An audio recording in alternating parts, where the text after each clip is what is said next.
नमस्कार। मैं हूं डॉक्टर अन्नपूर्णा से और यह है 21st practice test for JSO मतलब junior scientific officer for vacancies in Rajasthan state pollution control board. इस प्रैक्टिस टेस्ट में 10 सवाल हैं और वे सभी ड्रिंकिंग वाटर क्वालिटी से जुड़े हुए हैं। पर शुरू करने से पहले अगर आप मेरे चैनल पर नए हैं तो ऐसे कई प्रैक्टिस टेस्ट के लिए और इस एग्जाम से संबंधित हर जानकारी के लिए मेरे चैनल से जुड़े रहें, मेरे चैनल को सब्सक्राइब करें। Question number 1, match the sources of water supply in list 1 with their characteristics in list 2।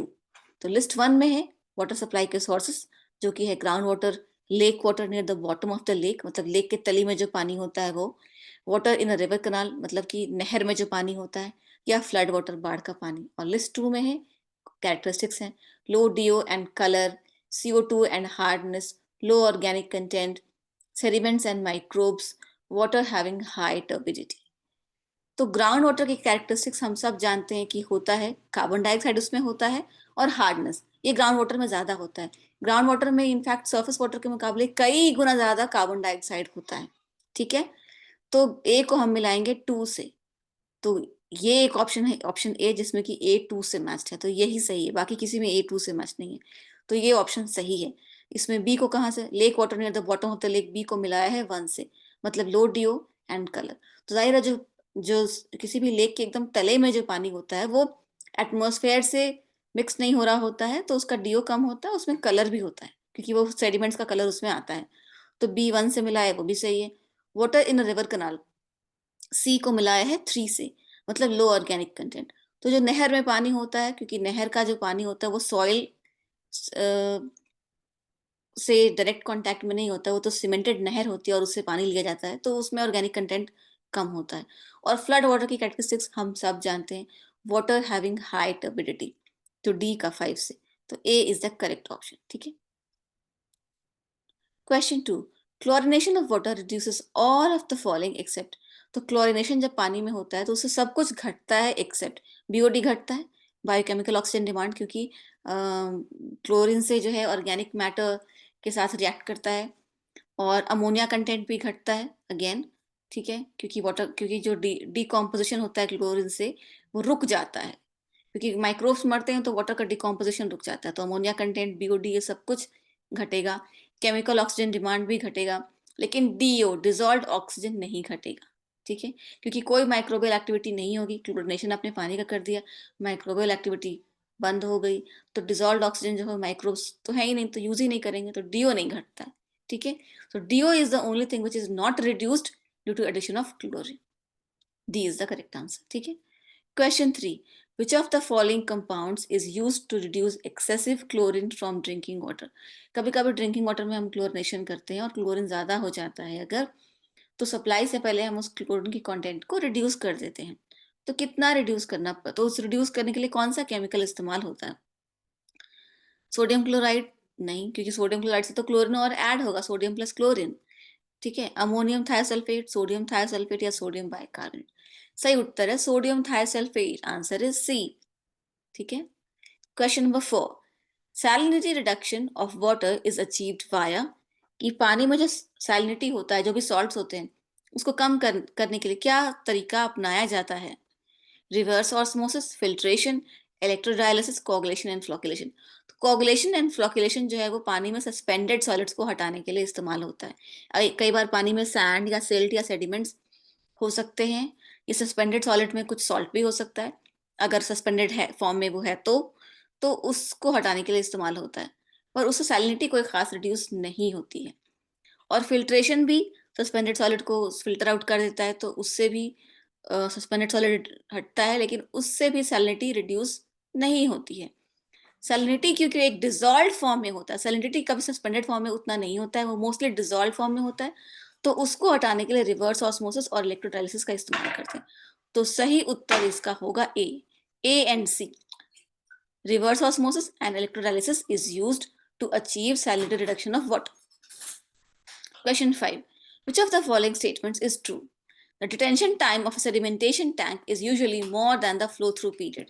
ये बात सही है, क्योंकि फ्लो थ्रू पीरियड जो होता है वो आइडियल होता है, पर उससे डिटेंशन टाइम डिफरेंट हो सकता है। ठीक है, क्योंकि फ्लो थ्रू पीरियड में अक्सर क्या होता है, शॉर्ट सर्किटिंग होती है, उससे फ्लो थ्रू पीरियड थोड़ा कम हो जाता है। Greater detention time ensures better removal of sediments, yes. जितना ज्यादा देर तक सेडिमेंटेशन टैंक में पानी रहेगा उतना सेडिमेंट सेटल डाउन होगा।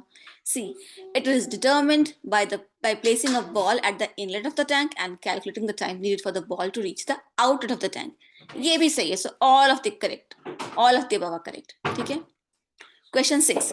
Which of the following are residual compounds formed due to chlorination of water? NH2Cl, NHCl2, HOCl या OCl माइनस। तो ये सभी कंपाउंड्स हैं जो कि क्लोरिनेशन ऑफ वाटर के टाइम में, क्लोरीन जब वाटर में जो अमोनिया है या वाटर के जो आयंस है उससे रिएक्ट करके बनते हैं। तो ये सभी सही हैं। ठीक है, all of the above are correct. How are electrical conductivity of water and TDS interrelated? TDS मतलब टोटल डिसॉल्व्ड सॉलिड्स। तो इलेक्ट्रिकल कंडक्टिविटी और TDS कैसे इंटररिलेटेड हैं? Electrical conductivity is directly proportional to TDS, electrical conductivity is inversely proportional to TDS, TDS is directly proportional to electrical conductivity, yet they are not related to each other। सही उत्तर है electrical conductivity is directly proportional to TDS मतलब total dissolved solid. मतलब कि TDS जितना ज्यादा होगा electrical conductivity उतनी ही ज्यादा होगी। जितना ज्यादा सॉलिड्स होंगे उसमें डिसॉल्व उतना कंडक्टिविटी होगी सैंपल की। ठीक है। Question number 8, which of the following methods could achieve zero hardness of water? अगर आपके पानी को हार्डनेस को जीरो करना है कि कोई हार्डनेस नहीं हो पानी में, तो कौन सा मेथड चाहिए? Excess lime treatment, no. Excessive alum, no. Lime soda process, no. Ion exchange method, yes, क्योंकि आयन एक्सचेंज मेथड के द्वारा जितने भी आयंस हैं पानी में वो सारे पानी से निकाल लिए जाएंगे। तो सारा कैल्शियम निकल जाएगा, सारा कार्बोनेट निकल जाएगा, तो हार्डनेस जो है वो जीरो हो जाता है। Question number 9, a town uses a surface water source for its water supply. Due to certain circumstances the water is now highly turbid and polluted. What is the correct sequence to treat the water before supplying it to the masses for drinking? एक शहर है, उसमें एक surface water source से पानी लिया जाता है पीने के लिए, पर किसी कारणवश वो सरफेस वाटर सोर्स जो है बहुत गंदा हो गया और बहुत ही दूषित हो गया। तो अब क्या करेंगे कि उस पानी को वाटर सप्लाई के लिए उपयुक्त बना सकें? तो सेडिमेंटेशन, क्लोगुलेशन, फ्लोकुलेशन और डिसइंफेक्शन, ये नॉर्मल है। ये किसी भी सरफेस वाटर सोर्स से अगर आप वाटर सप्लाई के लिए पानी लेते हैं तो ये तो आपको करना ही है। पर ये क्योंकि ये पानी बहुत गंदा और दूषित हो चुका है, ये काफी नहीं होगा। तो अब बी ऑप्शन देखते हैं, प्री सेडिमेंटेशन। पहले उसको सेडिमेंट कराएंगे ताकि उसको सारे सेडिमेंट और टर्बिडिटी जो है वो सेटल डाउन हो जाए। फिर उसको प्री क्लोरिनेशन करेंगे, मतलब जितना माइक्रोब्स उसमें है वो मर जाए।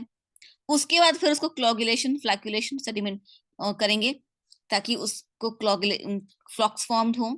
और उसके बाद फिर उसको सेडिमेंटेशन कराएंगे, फिर उस पानी को फिल्टर करेंगे और फाइनली उसको फिर उसको क्लोरिनेशन या डिसइंफेक्शन करेंगे। तो लंबा चौड़ा प्रोसेस होगा। तो B is the correct answer. ठीक है, और बाकी जो है वो इनफ नहीं है बाकी स्टेजेस, तो बी सही उत्तर है। Question number 10, match the water quality parameters of drinking water in list 1 with their permissible limit per the BIS in list 2। अब ड्रिंकिंग वाटर पैरामीटर क्या है? कैल्शियम हार्डनेस है, ठीक है, नाइट्रेट है, आयरन है, फ्लोराइड है, और इनकी परमिसिबल लिमिट बाय BIS क्या है? हम सब जानते हैं कैल्शियम हार्डनेस की परमिसिबल लिमिट सबसे ज्यादा होती है 200 मिलीग्राम पर लीटर। ठीक है, तो ए को मैच करना है 4 के साथ जो कि इस ऑप्शन में है। नाइट्रेट की होती है 45 मिलीग्राम पर लीटर, बी को 3 के साथ मैच है। उसके बाद बचा आयरन और फ्लोराइड, तो आयरन का है सी और सी को मैच किया है 1 के साथ और फ्लोरीन को मैच किया है 2 के साथ। सही उत्तर होगा ए, क्योंकि नाइट्रेट और कैल्शियम का मुझे पता था, तो बाकियों का भी सही होगा, क्योंकि और किसी भी ऑप्शन में नाइट्रेट और कैल्शियम का सही मैचिंग नहीं बताया गया। ठीक है, इसी तरह से जब मैच द फॉलोइंग क्वेश्चन आते हैं थोड़े मुश्किल होते हैं, सारे ऑप्शंस का आंसर आपको नहीं पता, पर जिस ऑप्शन का आंसर आप कंफर्म्ड है, जैसे मुझे पता है कि कंफर्म कैल्शियम हार्डनेस का लिमिट 200 मिलीग्राम पर लीटर ही होता है, तो अब देखिए कि ए कहाँ 4 से मैच है, वो इस ऑप्शन में है, तो यही उत्तर होगा। ठीक है, ऐसे ही किया जाता है इस तरह के क्वेश्चंस का आंसर। और एग्जाम 9 जनवरी को है, ख्याल रखिएगा, आपका एडमिट कार्ड आने वाला होगा। आपको एग्जाम के लिए all the best. Multiple sources से तैयारी करते रहें, किसी एक सोर्स पर डिपेंड करने के लिए मैं आपको कभी नहीं कहूंगी। जय हिंद, जय भारत। अपनी तैयारी को मेरे प्रैक्टिसेस के थ्रू जांचते जरूर रहिए हर रोज।